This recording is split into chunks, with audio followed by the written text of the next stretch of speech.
Alors j'avais envie de vous montrer cette vidéo parce qu'elle est assez intéressante.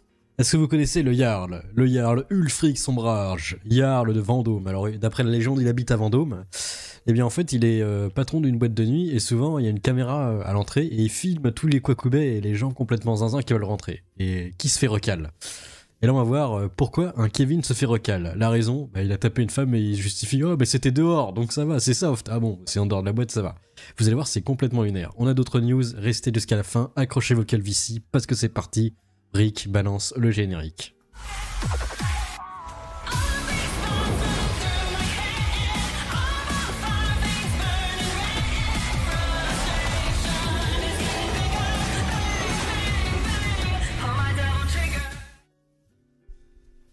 Le Jarl qui dit le bien, le mal, ils n'en savent rien. On a totalement échoué avec certains. Qui sont certains? Les fans du gratin. Regarde, cette histoire va encore te faire halluciner. Eux, on les connaît, ils viennent souvent. Mais celui qui va nous intéresser ici, c'est le dernier, le troisième. Il a le comportement de ces types qui nous pourrissent la vie. Désolé les gars, c'est pas beaucoup ce soir, désolé, je vais t'inventer, ouais, c'est tout. Désolé. Bonne soirée. La première avec des gens, vous savez qui Mais alors pourquoi ce groupe de gars se sont fait recaler par mon physio à l'entrée? Je vais t'expliquer, je vais tout te dire. Moi je dirais que c'est le racisme, regardez, c'est un pauvre homme racisé et ils se font recaler des boîtes de nuit. C'est ce que disent les experts du racisme systémique. Hein, voilà, ça c'est vérifiable, c'est pas moi qui le dis. Je les repère à l'entrée et il y en a un qui me parle. Écoute. Madame, ça fait une fille, T'as tapé une fille hier. Alors attends, il y a la musique qui est un peu forte et c'est pas très distinctif donc je vais lire. T'as tapé une fille hier. Ça fait une fille, J'ai tapé personne. Ce matin t'as tapé une fille hier, demande. J'ai tapé personne. Ils sont sortis de cette boîte sans problème. Je repose la question. Est-ce que t'as tapé une fille hier? Tu corresponds à la caméra de surveillance. En vrai c'est pratique la caméra parce que tu peux pas mytho, il y a les images et les hommes. Et souvent les hommes mentent et pas les images, donc voilà. Une robe léopard.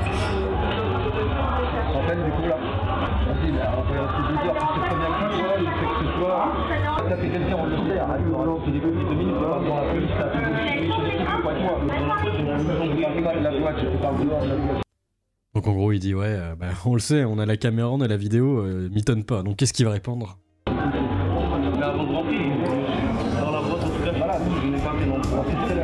Donc avant il a pas fait d'embrouille, c'est juste à l'intérieur, donc ça va. Enfin à l'inverse, c'est juste à l'extérieur.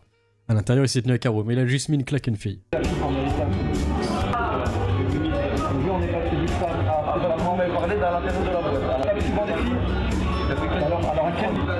J'ai juste rendu un coup que j'ai reçu. J'ai juste rendu le coup, j'ai reçu. T'as vu quand même comme on n'a pas la même perception des choses parce que vous m'avez parlé de... C'est parce que vous m'avez parlé d'une embrouille de boîte à la bave. De la boîte à la base.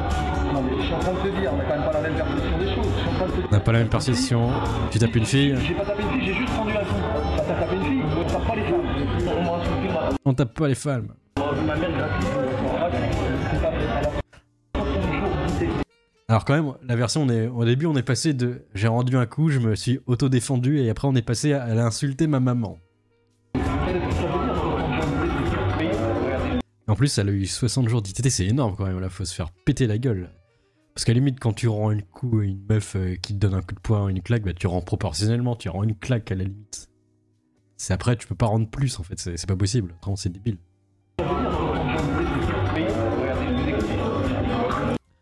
Parce que bon, quand elle a 40 jours d'ITT, là t'as mis plus qu'une claque sur le coup de la colère. Là t'as dû mettre un kick, un uppercut. Je sais pas, c'était Greg MMA Simulator 2024 sur des gens lambda.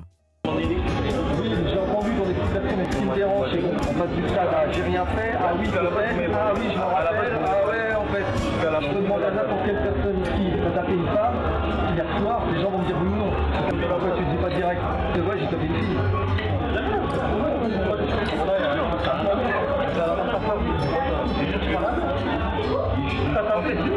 C'est parce qu'à la base, demain, il est...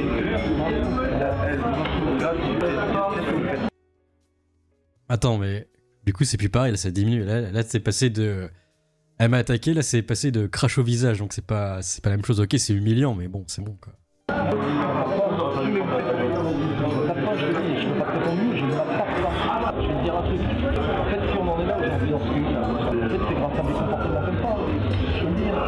En une année, là, 14 dossiers de violence. 14 dossiers de violence. Attention, des stats vont sortir. 14 mecs, que des maghrébins. Oh non, c'est pas possible. 14 mecs que des maghrébins, je n'y crois pas. Le Jarl a dû se tromper, il y avait des cosplayers, des gens qui se cosplayaient en maghrébin et qui... c'était en fait des gens eudes qui tapaient des filles pour faire augmenter la statistique. Je l'ai vu, ça, c'est vérifiable, c'est des mecs de reconquête.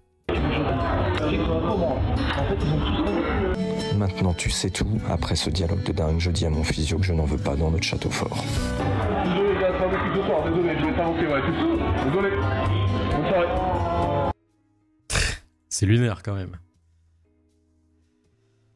Alors sur ce coup, le Jarl, je dirais, on a totalement échoué, n'est peut-être pas la bonne formule, car les Français n'y sont pour rien dans le manque d'éducation de ces racailles, ni dans la faiblesse de notre justice, ce n'est que mon avis. Le on, c'est la France, dit le Jarl. On peut toujours dire que c'est de la faute des autres, mais ça ne permet d'identifier vraiment le problème. J'accepte de porter une part de responsabilité, c'est d'ailleurs pour ça que je tente des actions pour participer à mon niveau de changement. Au changement. J'ai beaucoup d'amis originaires au Maghreb, des gens très bien, de l'ingénieur en manutention en mairie, ces racailles leur causent un tort immense qu'on a du mal à s'imaginer. 60 jours d'ITT, toujours en liberté. C'est fou quand même. Bref, qu'est-ce que vous pensez de cette vidéo? C'est assez intéressant. Alors également, il y a eu un refus d'obtempérer à Marseille et la population en délire a l'air de cautionner totalement. Ils disent « Wow, trop bien, c'est génial !» Alors je comprends pas pourquoi. N'oublie pas, Allah. N'oublie pas qu'un jour tu ne seras plus de ce monde. Que tu n'emporteras rien avec toi dans la tombe. Le jour où bien plus important pour toi. Il les a niqués. Il les a tués. C'est pas là qui vous a eu. Il vous a eu. Il vous a eu. C'est pas là qui vous a eu. Il vous a eu. N'oublie pas qu'un jour tu reviendras à ton créateur. Pour lire le livre de ta vie. Pour faire le point sur la mission qui t'a été confiée. Ah, ils sont contents, ils font « Ah !» Alors je comprends pas l'audio qui a pas trop de rapport avec. Mais c'est lunaire quand même. C'est « Ah, trop bien, le refus d'obtempérer. Risquer la vie des gens, c'est rigolo. » Alors on a retrouvé le Kwakubé qui s'amusait à cramer des églises. En fait, évidemment, comme la population s'en étonne, c'est un multirécidiviste. À Saint-Omer. C'est Homer en fait, voilà. Joël Vigoureux, attention, il est vigoureux. Le suspect de l'incendie de l'église a déjà été condamné pour en avoir incendié d'autres. Il est toujours là. Il ressort, il est vigoureux. Avec ses pectoraux saillants, tout vigoureux. Vigoureux Pitec, trop bien. Alors, qu'est-ce qu'il a fait, lui? Le parquet a annoncé ce mardi qu'un suspect... Attends, là, tout s'affiche en même temps, ça a bugué de ouf. On va aller dans l'ordre. L'incendiaire, Joël Vigoureux, a déjà tenté de détruire par le feu une quinzaine d'églises, condamné à 25 fois et récidive le jour de sa dernière sortie en prison en 2021. Il avait écopé de 3 ans et demi de réclusion. Il vient donc de récidiver à nouveau. C'est super. On peut voir à l'intérieur le drone. Je vous emmène à l'intérieur de l'église avec le drone. C'est la seule façon pour l'instant d'aller voir en sécurité l'étendue des dégâts. On sait que le feu a pris tout au bout de l'église, tout au fond dans la sacristie, avant de remonter l'église par le côté et puis finalement Ça a cramé quoi. Et puis rien. Brasé quasiment tout l'intérieur. Le toit s'est effondré assez rapidement. Les grandes orgues à l'entrée de l'église ont brûlé. Le clocher, lui, s'est effondré à midi alors que l'incendie était maîtrisé.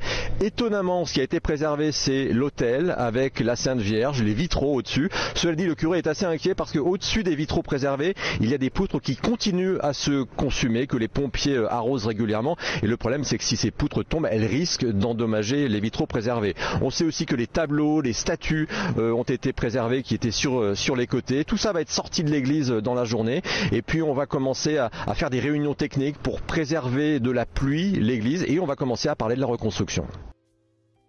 Voilà. Et lui, qu'est-ce qu'il va prendre du coup, Joël Vigoureux? Parce qu'il est tout vigoureux. J'espère que c'est pas un homme... Elle est fille. J'espère pas, non. Apparemment c'est un timbré de l'espace. Mais heureusement, Antoine Lomont est toujours là. Tromper d'ennemis, car l'ennemi c'est toujours le même, c'est le capitalisme, c'est Monsieur Bolloré.